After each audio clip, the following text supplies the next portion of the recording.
This is Hamish De Bretton Gordon. He is currently supporting the UK government and international community in removing chemical weapons from Syria. He's a chemical weapons expert, served for many years with the British military, and he joins us now. Good morning to you, Hamish.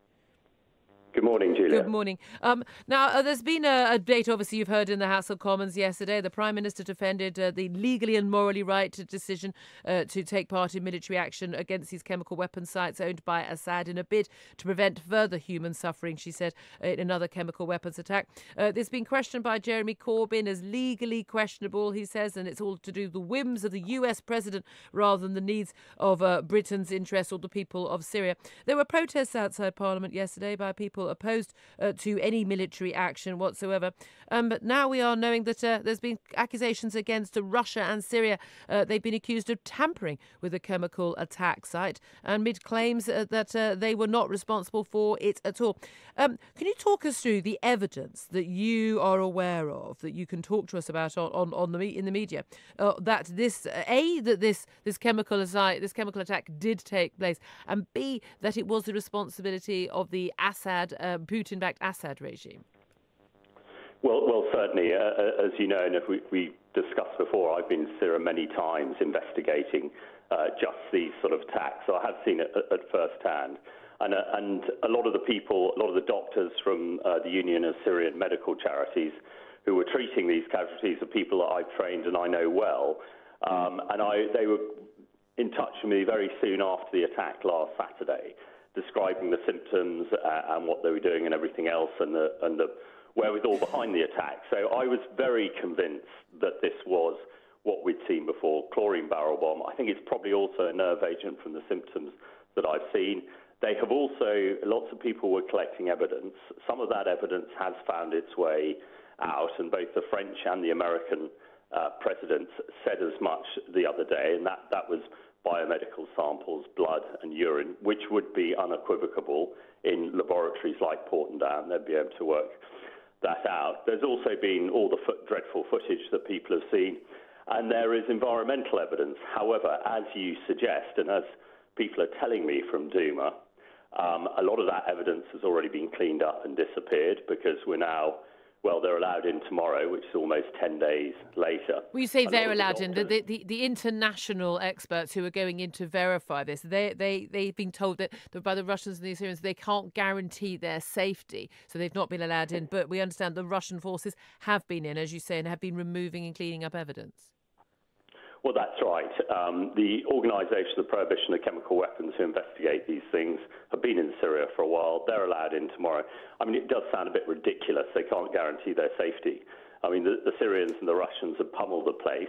They've ethnically cleansed it, and everybody they didn't agree with has been moved to Idlib province, and they've strolled around in their shirt sleeves. So how a nation like Russia can't guarantee the security of a few scientists, I really don't know.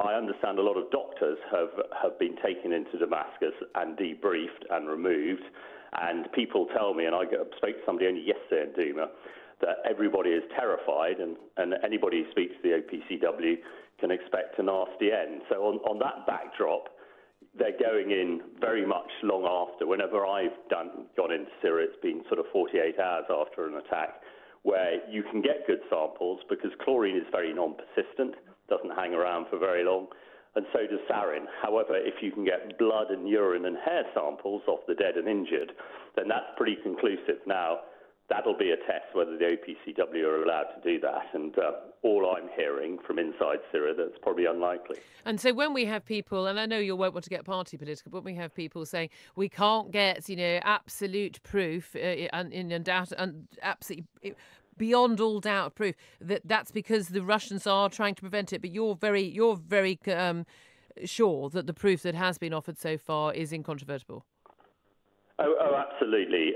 Absolutely. And I do find it amazing that people in this country seem to side more with Russia and Syria than our own government. I mean, this is a case of national security. We've seen nerve agents used on our streets in Salisbury, a few miles from where I live. And for people to not support that and realise it and question it, I just find it extremely difficult and really question their motives and why they are trying to store these things. Because the proliferation of chemical weapons has happened because we've done nothing. Ed Miliband's government torpedoed a debate in Parliament in September 2013. Since then, we've seen over 500 uses of chemical weapons in Syria. We've seen the North Koreans using chemical weapons. We've seen the jihadists, the so-called Islamic State, using chemical weapons. And we've seen them used in this country. Now, to me, that is absolutely ridiculous. And we're going to see every dictator, despot, rogue state and terrorist use chemical weapons if we continue to acquiesce and allow them to develop. In that case, should the action that was taken by the American, the British and the French overnight Friday, Saturday, should that have been actually more widespread, as opposed to these sort of surgical strikes on just 3 possible chemical weapons sites? And should it perhaps have been more of a punishment than simply trying to take out the ability of the regime to use chemical weapons?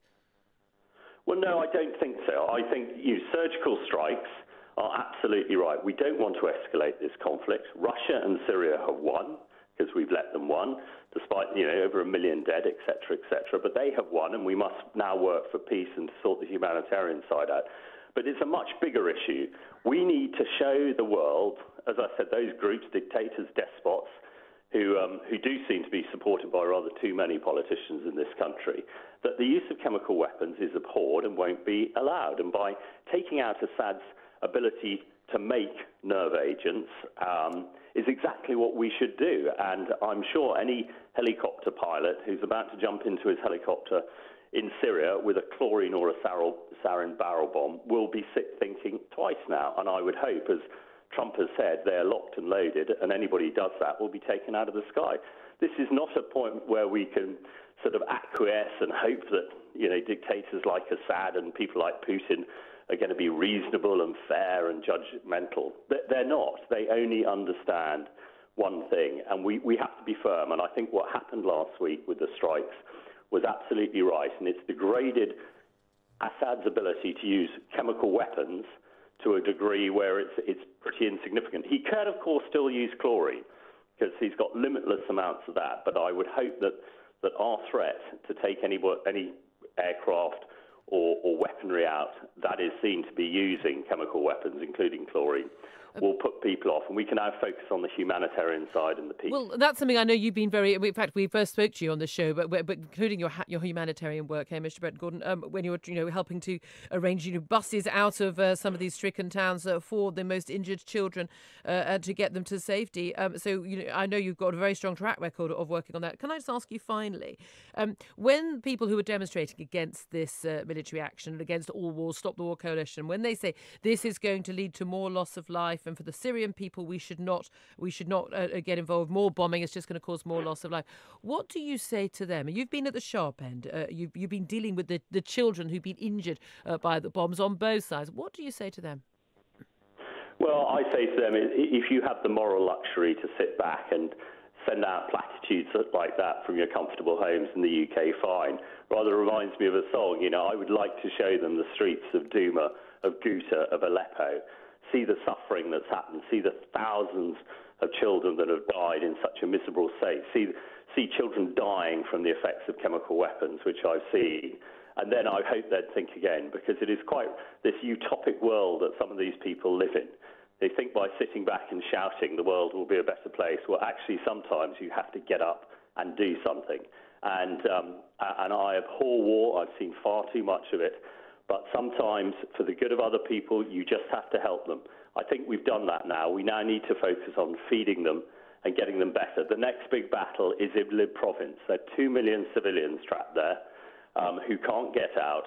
And it looks like Assad and the Russians are going to try and bomb them to death. We must prevent that, and any further chemical weapon use, we must strike hard. Sometimes, I'm afraid, you have to fight.